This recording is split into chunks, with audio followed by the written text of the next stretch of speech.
Fortified rice पर GST कम, गैना therapy हुई बिल्कुल टैक्स फ्री और एक्सपोर्ट को मिलेगा बड़ा बूस्ट। जीएसटी काउंसिल के 2055 मीटिंग में क्या बड़े चेंजेस आए हैं और ये आपके पॉकेट और मार्केट को कैसे इम्पैक्ट करेंगे, ये सब आज की इस वीडियो में डिस्कस करेंगे, तो एंड तक ज़रूर देखिए।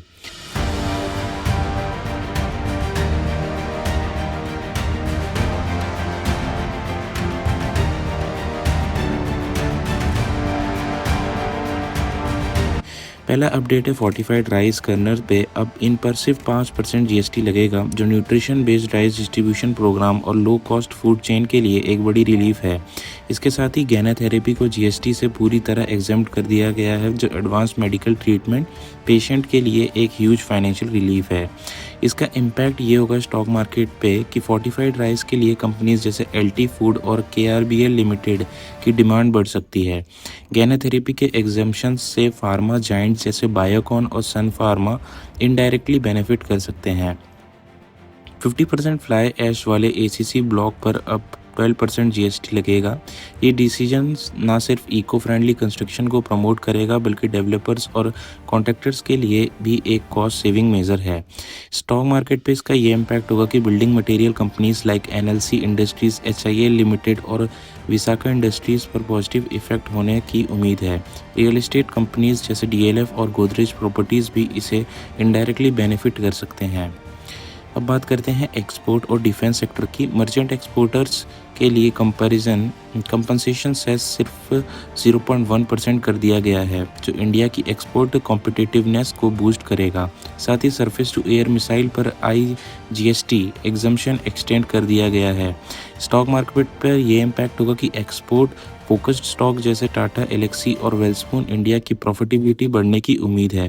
डिफेंस स्टॉक जैसे भारत डायनेमिक और बीईएल भारत इलेक्ट्रॉनिक को लॉन्ग टर्म में बूस्ट मिल सकती है।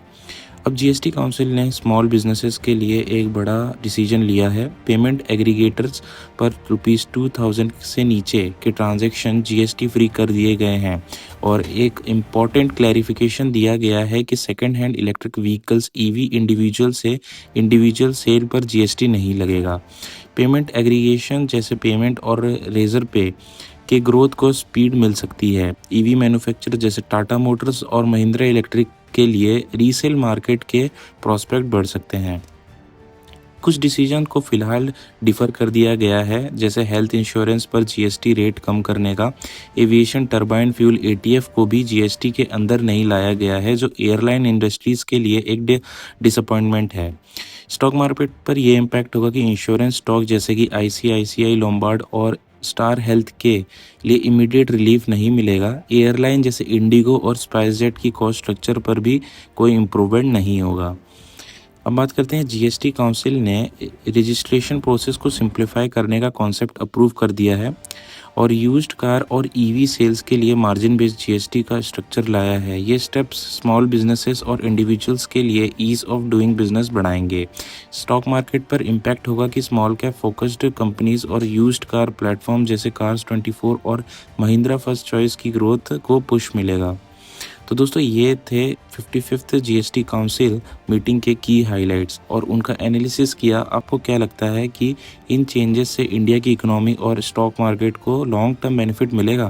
नीचे कमेंट्स में अपने थॉट्स शेयर करना। हैं अगले वीडियो में नए इंसाइट्स के साथ। Thanks for watching.